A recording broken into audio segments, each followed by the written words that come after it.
Welcome. Salam. Pulse News, start now.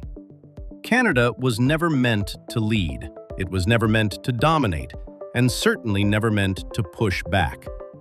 For decades, it existed as the quiet neighbor, reliable, predictable, and always willing to keep the peace with its powerful southern partner.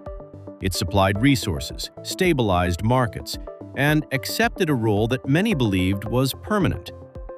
But beneath that calm surface, something was changing. A slow realization was taking shape, that cooperation had come at a cost, measured in billions, in influence, and in missed opportunity. And on April 10, 2026, that realization turned into action. What began as a remark dismissed by many as political theater became the final trigger. The suggestion that Canada was merely an extension of its neighbor was not taken lightly in Ottawa. There were no dramatic speeches, no emotional responses, no escalation in tone. Instead, there was silence, calculated, deliberate silence. And from that silence came a move so precise that it sent shockwaves through the very core of the North American economy. To understand the scale of this moment, you need to understand SPF, spruce, pine, and fir. To most people, it is simply lumber, but to the United States, it is the backbone of its housing industry. Nearly two-thirds of American homes rely on wood frame construction, and SPF is at the center of that system. It is not easily replaced. Steel is more expensive, concrete takes longer, and forests cannot be grown on demand. This is not just a resource, it is a dependency. So when Canada increased the price of SPF by 50% overnight, it was not a routine economic adjustment. It was a signal, a calculated move aimed directly at one of the most sensitive pressure points in the American economy: housing. At a time when affordability is already stretched to its limits, this decision did more than raise costs. It redefined them. It forced an entire industry to confront a reality it was not prepared for.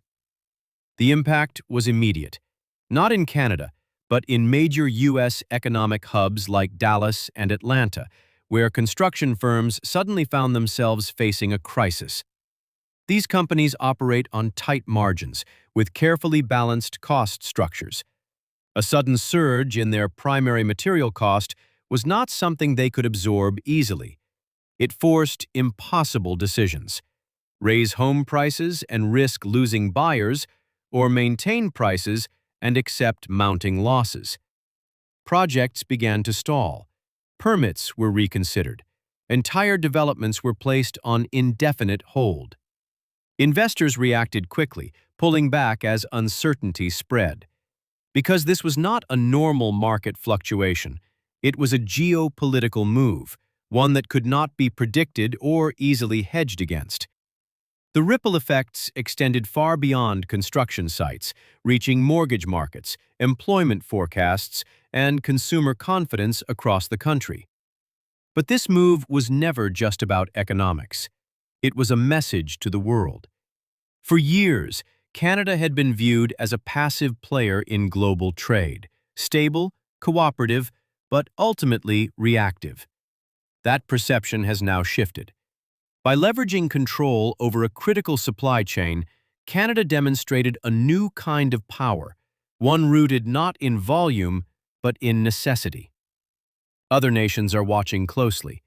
Countries that have long relied on larger partners are beginning to see a different path, one where influence is built through control of key resources and strategic positioning. Canada's actions highlight a simple but powerful truth.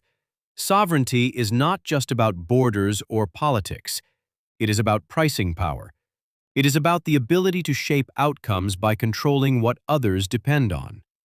The relationship between the United States and Canada is entering a new phase. The old model, one defined by quiet cooperation and imbalance, is no longer sustainable. In its place, a more calculated and reciprocal dynamic is emerging, one where every decision carries weight and every resource has strategic value. The consequences are still developing. Housing markets remain under pressure. Political discussions are intensifying. Industry leaders are searching for solutions that may take years to fully realize. But one thing is already clear. Canada is no longer the silent partner in North America.